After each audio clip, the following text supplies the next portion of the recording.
अस्सलाम वालेकुम चचा जान। वालेकुम अस्सलाम। अस्सलाम वालेकुम। वालेकुम सलाम। चचा जान, हम इसलिए हाजिर हुए थे कि अगर आपको किसी भी चीज़ की ज़रूरत हो तो हमें ज़रूर बताइएगा। इतना दर्द मिला है, इतनी थू-थू हो रही है आपकी। अब ऐसे बुरे वक्त में रिश्तेदार काम नहीं आएंगे तो और कौन काम आएगा? हमें बहुत अच्छा लगा असलम आप आए।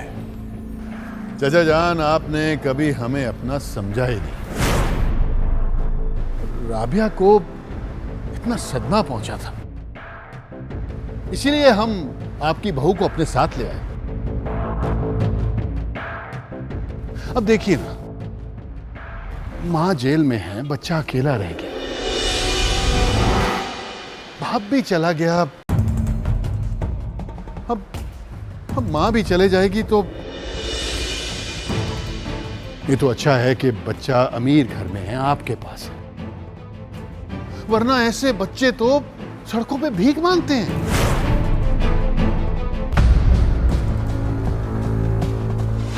खैर, कोई बात नहीं। अगर हमारे लायक कोई भी काम हो, किसी भी चीज की जरूरत हो तो हम हाजिर हैं चचा। अस्सलाम वालेकुम भाईजान।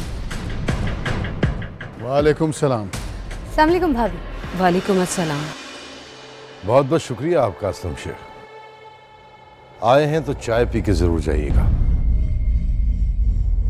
हमें कुछ काम से जाना है, फिर मुलाकात होगी आपसे।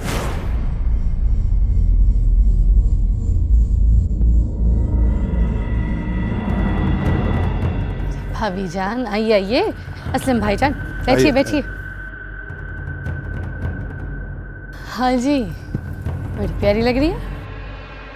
कैसी तबीयत है भाभी जी? मैं ठीक हूँ। अरे फूफो जान कहाँ है? अपने कमरे में है। अरे जाओ, फूफो जान से मिल के आओ, बुरी बात है।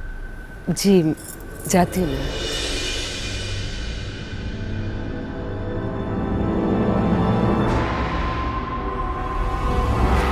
खुशी जेल में, अब मजा आएगा इन्हें बर्बाद करने में। मजा?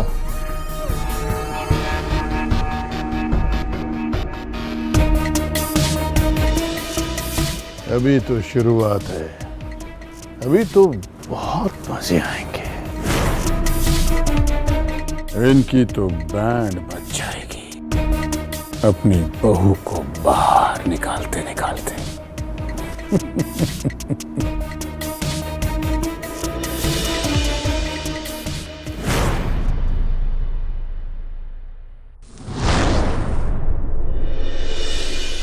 बाबा सारे चैनल खुशी की न्यूज़ चला रहे हैं, सिर्फ हमारा चैनल खामोश है, कुछ भी नहीं दिखा रहा।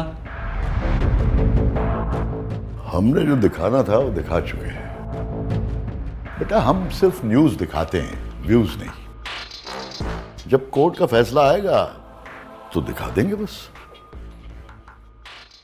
बाबा मुझे पता नहीं क्यों ऐसा लग रहा है कि जब से आप खुशी से मिले हैं काफ़ी टूट गए हैं।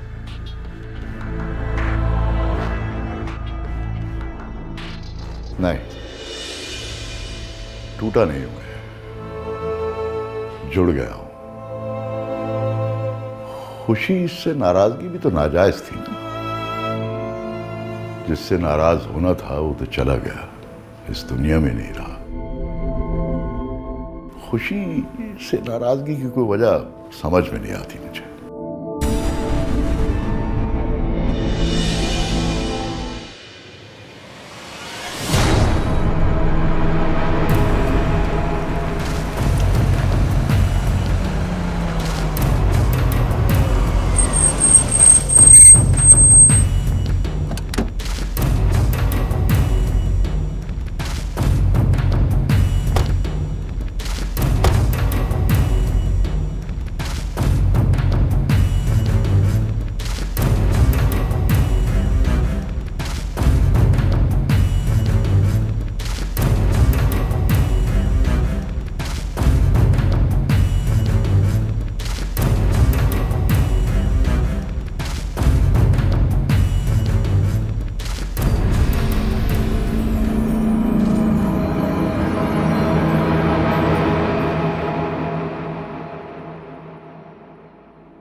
सोचा था कि वो टूट कर चाहेंगे हमें, लेकिन सोचा भी हमने, चाहा भी हमने, और टूट भी हम ही गए।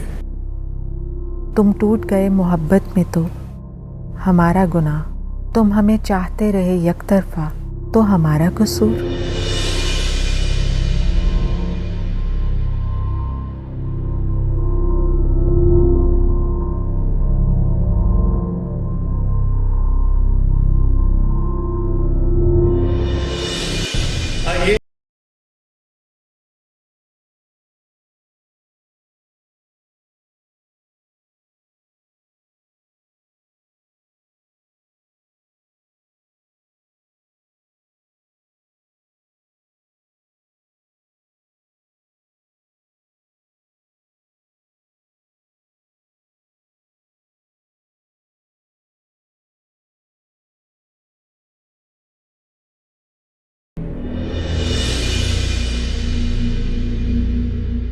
बहुत अच्छा लगता है जब कोई मेरे घर आता है।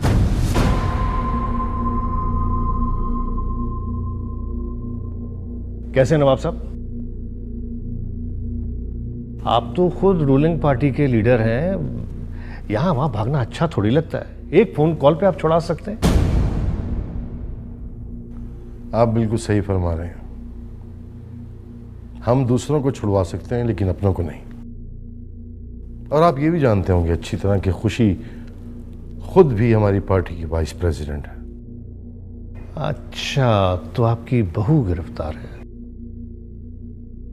5 मिनट लगेंगे मुझे उसे रिलीज कराने में, लेकिन मैं सॉरी टू से ऐसा कर नहीं सकता।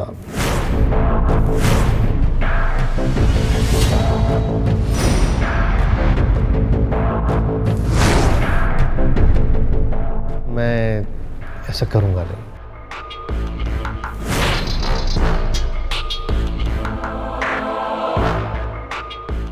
हालांकि ये आपकी बेइज्जती है, लेकिन मैं भी मजबूर हूं। आप समझ सकते हैं ना क्यों?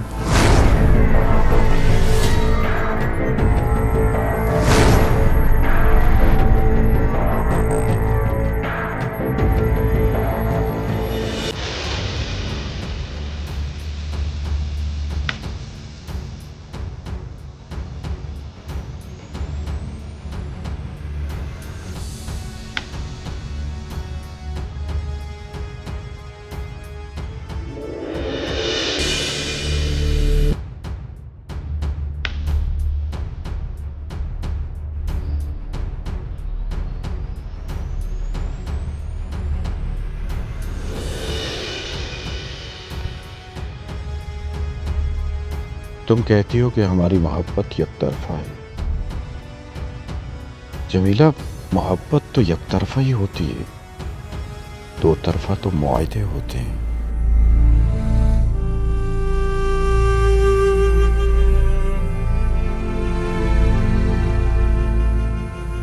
ज़रूरी नहीं कि हर रिश्ता बेवफाई पर ही ख़त्म हो। कुछ रिश्ते किसी की खुशी के लिए भी ख़त्म किए जाते हैं।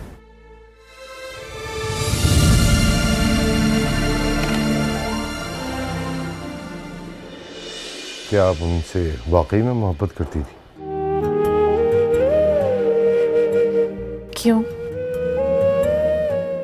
ऐसे ही पूछ रहे हैं। क्या आपको अब हम पर भरोसा नहीं रहा? अल्लाह ना करे। आप पर भरोसा कल भी था, आज भी है और कल भी रहेगा। किसी बात की सच्चाई जानने में तो कोई हर्ज नहीं है। अगर आप नहीं बताना चाहती तो ठीक है। तो सुनिए, सच्चाई ये है कि हमने अल्ताफ हुसैन को कभी भी नहीं चाहा, ना ही कभी उनका ख्याल हमारे दिल में आया। हाँ, वो हमें जरूर चाहते थे और हमारे अब्बू को भी बहुत पसंद थे, लेकिन हमने सिर्फ आपको चाहा और फिर हालात कुछ ऐसे हो गए कि उनसे हमारी शादी ना हो सकी और अब्बू ने हमारा निकाह आपसे कर दिया। बस उस दिन के बाद से सिर्फ आप ही हमारी मोहब्बत और आप ही हमारी जिंदगी बन गए।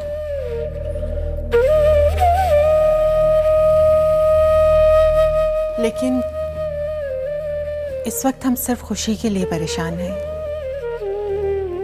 अल्ताफ ने उनका केस लेने से इनकार कर दिया है और अब रिश्तों में ऐसी दरार आ चुकी है कि हम उनसे जिद भी नहीं कर सकते। जिद करने की जरूरत भी नहीं है कोई। हमारी जरूरत अपनी जगह और वो भी अपनी जगह सही है। अगर उनकी जगह हम होते तो हम भी यही करते। वो तो ठीक है, लेकिन हम ये सोच रहे हैं कि खुशी का क्या होगा।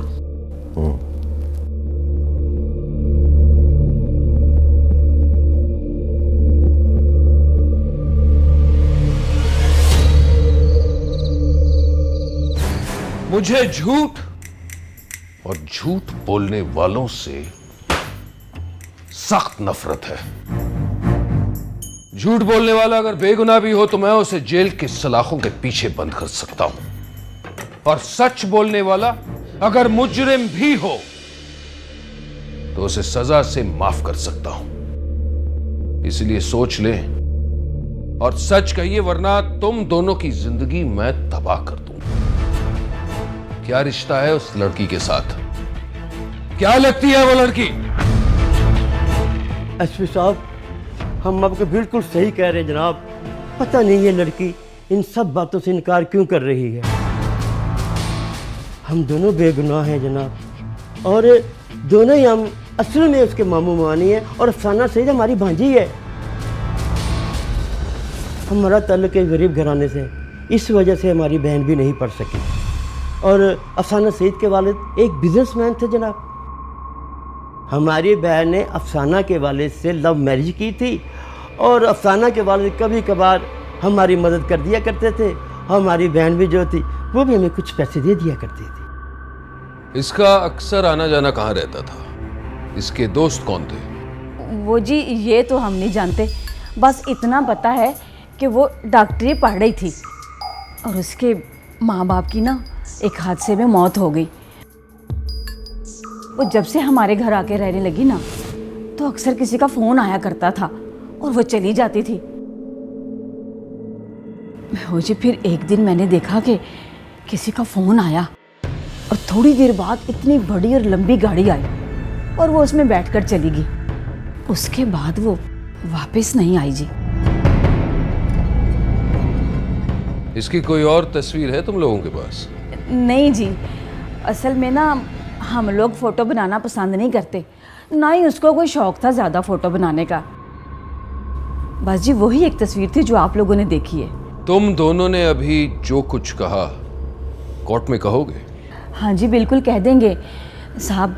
सच बोलने में हमें क्या परेशानी है जी, क्यों जी? हाँ जी ठीक है जी। वैसे सर हम इन्हें सजा भी तो दिलवा सकते हैं। रियाज ले जाओ इन दोनों को यहां से। यस सर, चलो भाई।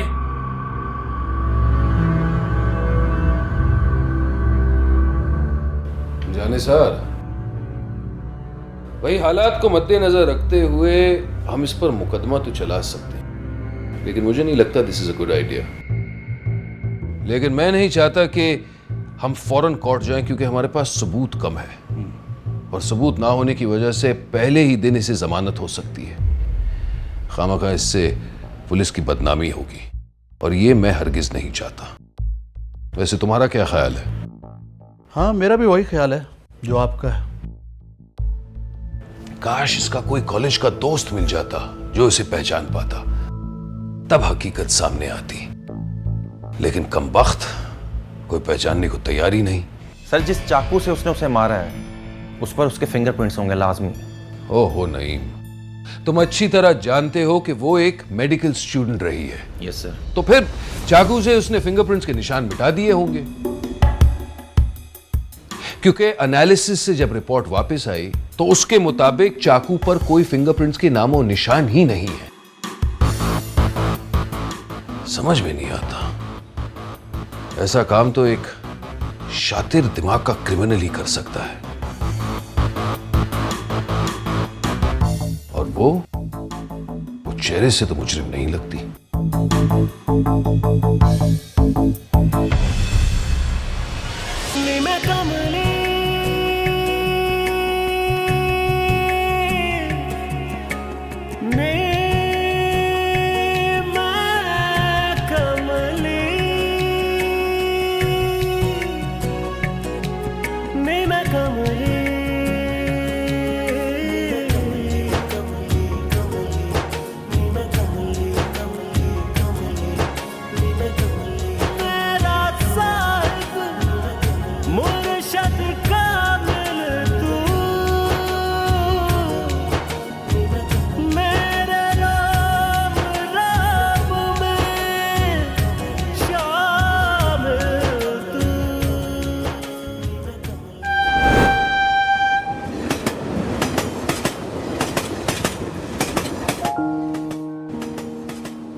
हो गया मेरी जान को? अमान, खेलना है आपने? जी खेलने दो उसको। अरे मुझे लगता है इसको नींद आ रही है।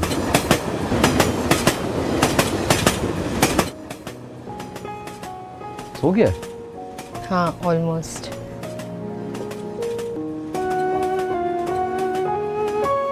आपका नाम खुशी है ना? खुशी। हाँ। कितना हसीन इत्तेफाक है, मेरी बेगम का नाम भी खुशी है।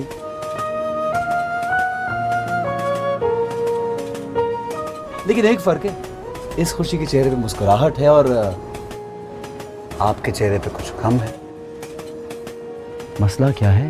भाई इंसान की जिंदगी में बहुत से गम होते हैं, लेकिन उनको दूर भी किया जा सकता है। इंसान में ये सलाहियत होती है कि वो अपने गमों को दूर कर दे, नहीं?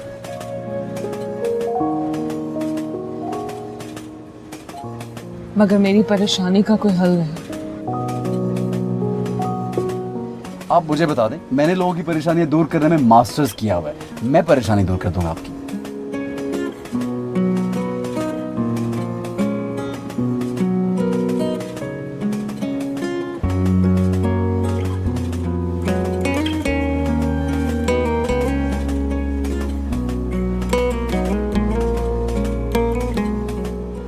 मैंने एक आदमी को चाकू मारा है।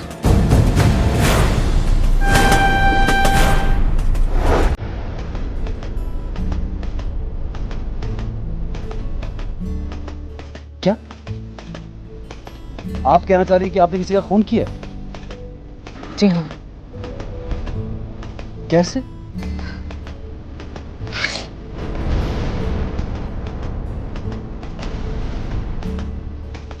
छोड़िए, परेशानी मैंने आपको बता दी, आप मुझे इसका हल बताइए, क्योंकि आज नहीं तो कल पुलिस मुझे तलाश जरूर करेगी। मैं चाहती हूँ कि आप मुझे कोई ऐसा हल बताएं कि नहीं तो पुलिस मुझे पकड़ के लेके जाए और ना मुझ पे कोई इल्जाम आए।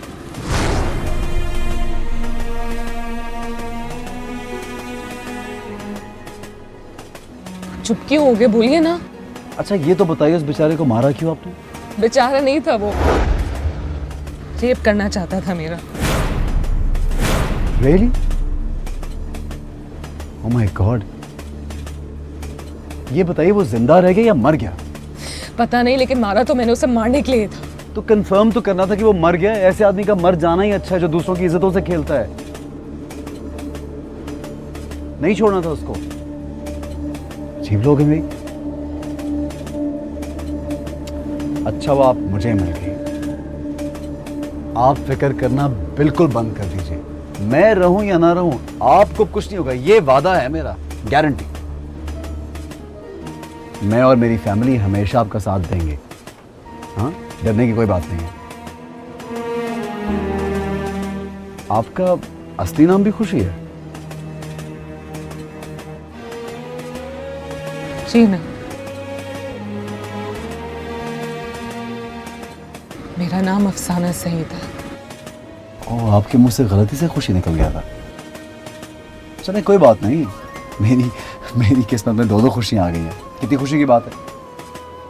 अच्छा सुनिए, और सीरियसली, मैं रहूं या ना रहूं, आपकी जिंदगी में अब कोई परेशानी नहीं आएगी। वो कौन है ऐसा जो तेरी शक्ल दिखा दे,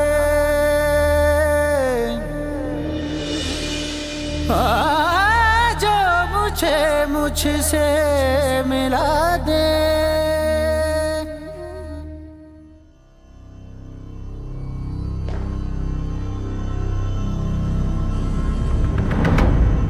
तो आपने अपना बयान नहीं बदला। ये तो आपकी खुशकिस्मती कि आप एक औरत हैं, वरना अगर मर्द होती तो 2 मिनट में सच्चाई उगलवा लेता, जिसके लिए मैं मशहूर हूं। वैसे फिक्र करने की कोई जरूरत नहीं, सच्चाई तो सामने आ ही जाएगी। 2 दिन में आपकी फाइल तैयार हो जाएगी और फिर आपको कोर्ट में पेश किया जाएगा, और फिर देखते हैं कि आपकी जमानत होती है या नहीं। आपका सच सो कॉल्ड मेरे मामू मुमानी पर बेस्ड है, लेकिन मैं सच कहूं, वो मेरे मामू मुमानी है ही नहीं। मसला ये नहीं कि वो आपके मामू मुमानी है या नहीं, सवाल तो ये है कि क्या आप अफसाना सईद हैं या नहीं।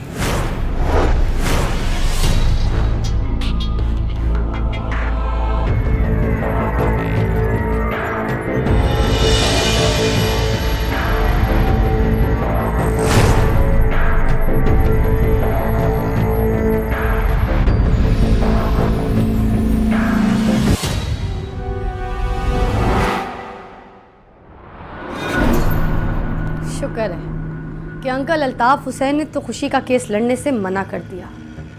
अब रह गए आपके ससुर, जो कि इस मुल्क के बड़े वकीलों में दूसरे नंबर पर आते हैं। उन्होंने भी कल मना कर दिया। दामाद की बात तो मानना पड़ेगी ना, वरना हम रखेंगे उनकी बेटी को अपने पास। शेयर्स की एक बड़ी रकम चाहिए होगी मुझे आपके अब्बू से, बता दीजिएगा। असलम भाईजान, आपके चचा वैसे ही मुसीबत में फंसे हुए, आप भी कहाँ शेयर्स की बात लेकर बैठ गए हैं? हाँ, एक एक करके आस्ता आस्ता। यही तो आपकी भूल है। अगर मार दोनों तरफ से पड़े तो इंसान जल्दी और ज्यादा मजबूर हो जाता है, और वो जितना ज्यादा मजबूर होगा हमारी खुशी में उतना ही इजाफा होगा।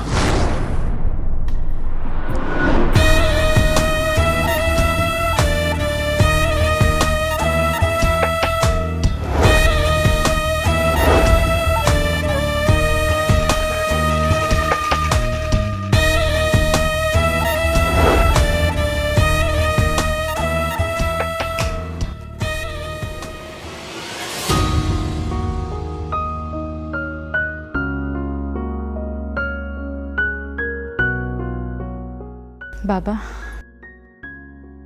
थैंक यू बेटा, बैठो। क्या हुआ बेटा, घर में नौकरों की कमी हो गई है जो खुद कॉफी बना के लाई मेरे लिए? बाबा, जिस दिन से चांद के स्वयं पर आपका नवाब अंकल से झगड़ा हुआ, तब से मैंने आपको सिर्फ खोया खोया ऐसा देखा है। लेकिन मुझे कुछ दिनों से लग रहा है कि मेरे बाबा घर अपनों में वापस लौट आए। और उसी हादसे के बाद आज पहली बार मुझे अपनी बेटी के चेहरे पे मुस्कुराहट दिखाई दी है। बाबा, मैं ऑफिस जा रहा हूँ। हाँ बेटा जाओ, अल्लाह हाफिज। मैं थोड़ा लेट हो जाऊंगा बेटा। जी बेहतर।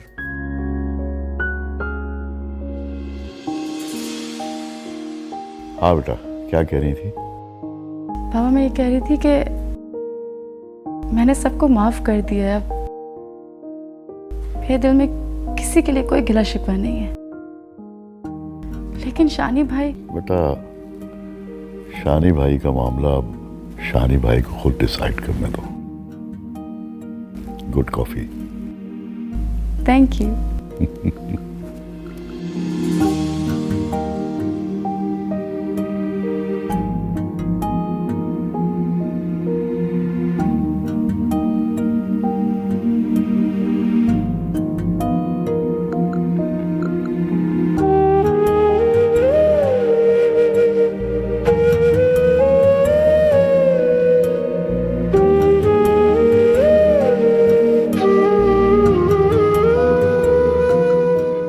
कुछ नहीं होगा तेरी माँ को। तेरी माँ जल्दी आ जाएगी घर। बेटा, बेटा तेरी माँ नकली सही, लेकिन तेरा मामा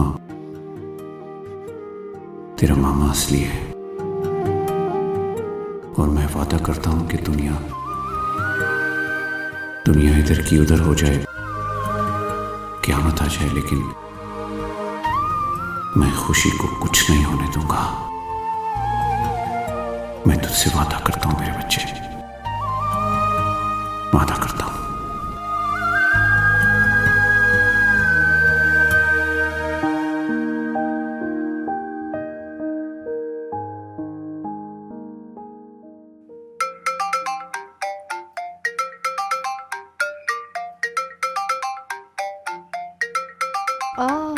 पापा, अस्सलाम वालेकुम पापा। वालेकुम अस्सलाम बेटा। असलम का फोन आया था, कुछ पैसों का मुतालबा कर रहा था। तो दे दीजिए ना। अरे दे दीजिए पापा, वैसे भी चंद दिनों की बात है। खुशी की कुर्सी अब मेरी जो होने वाली है, दे दीजिए। अल्लाह हाफ़िज़।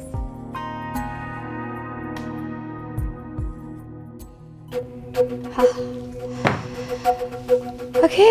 वाह जी वाह, क्या बात है आपकी। घर में इतनी टेंशन चल रही है और तुम खुश नजर आ रही। तो ये टेंशन्स मेरी वजह से तो नहीं है?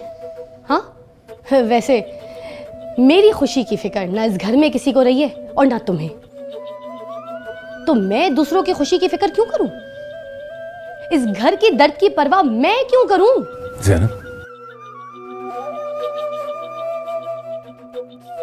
एक बात बताऊं तुम्हें, तुमसे निकाह करके मैंने अपनी जिंदगी की सबसे बड़ी गलती की है। ओ, पछतावा हो रहा है।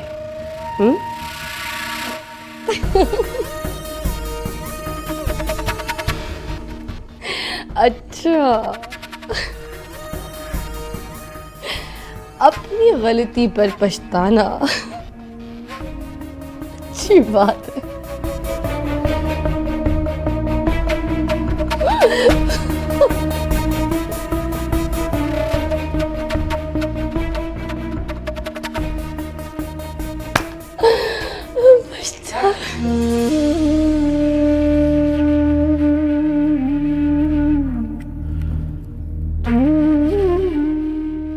अच्छा, तो आपकी बहू गिरफ्तार है। आप तो खुद रूलिंग पार्टी के लीडर हैं। यहां वहां भागना अच्छा थोड़ी लगता है। एक फोन कॉल पे आप छुड़ा सकते हैं। आप बिल्कुल सही फरमा रहे हैं। हम दूसरों को छुड़वा सकते हैं, लेकिन अपनों को नहीं। 5 मिनट लगेंगे मुझे उसे रिलीज कराने में, लेकिन मैं सॉरी टू से ऐसा कर नहीं सकता। हालांकि ये आपकी बेइज्जती है, लेकिन मैं भी मजबूर हूं। समझ सकते हैं ना क्यों?